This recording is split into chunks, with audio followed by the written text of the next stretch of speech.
اس دنیا میں سب سے بہترین شخص وہی ہے جس کو اس بات کی سمجھ آ جائے کہ میرا اللہ اس کائنات کی ہر چیز پر قدیر ہے۔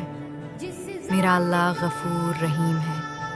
جس انسان کو یہ سمجھ آ گئی وہ انسان اس دنیا اور آخرت میں کامیاب ہے۔ ایک دفعہ آپ صلی اللہ علیہ وسلم کی محفل میں ایک بددعا آ گئے۔ اس زمانے میں بددعا ان لوگوں کو کہا جاتا تھا جو جاہل تھے۔ جب وہ شخص آپ صلی اللہ علیہ وسلم کی محفل میں آیا تو اس نے پوچھا کہ آپ صلی اللہ علیہ وسلم آخرت میں حساب کتاب کون کرے گا؟ تو آپ صلی اللہ علیہ وسلم نے فرمایا کہ آخرت میں تو حساب کتاب اللہ کریں گے۔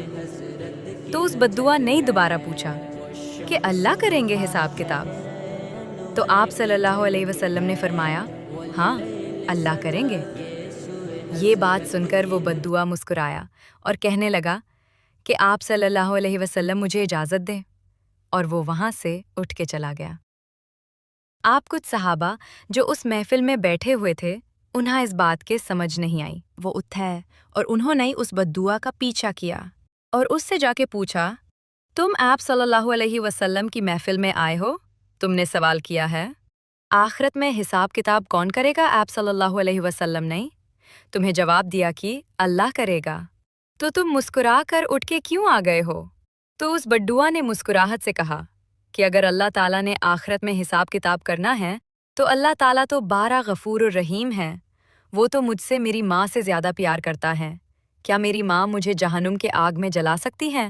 جب میری ماں نہیں جلا سکتی تو وہ رحیم و کریم میرا مالک، میرا اللہ مجھے کیسے جہنم کی آگ میں پھینک سکتا ہے؟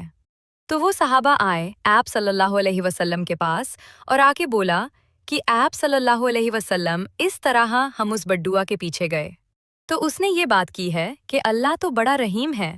تو آپ صلی اللہ علیہ وسلم نے فرمایا کہ اگر اسے اللہ کے رحیم پہ اتنا یقین ہو تو اللہ کبھی اس کو اپنی رحیمی سے مایوس کر نہیں سکتا، کیونکہ اللہ اپنے بندوں کے لیے بالکل وسع ہے، جیسے اس کے بندہ اس کے لیے گمان کرتا ہے۔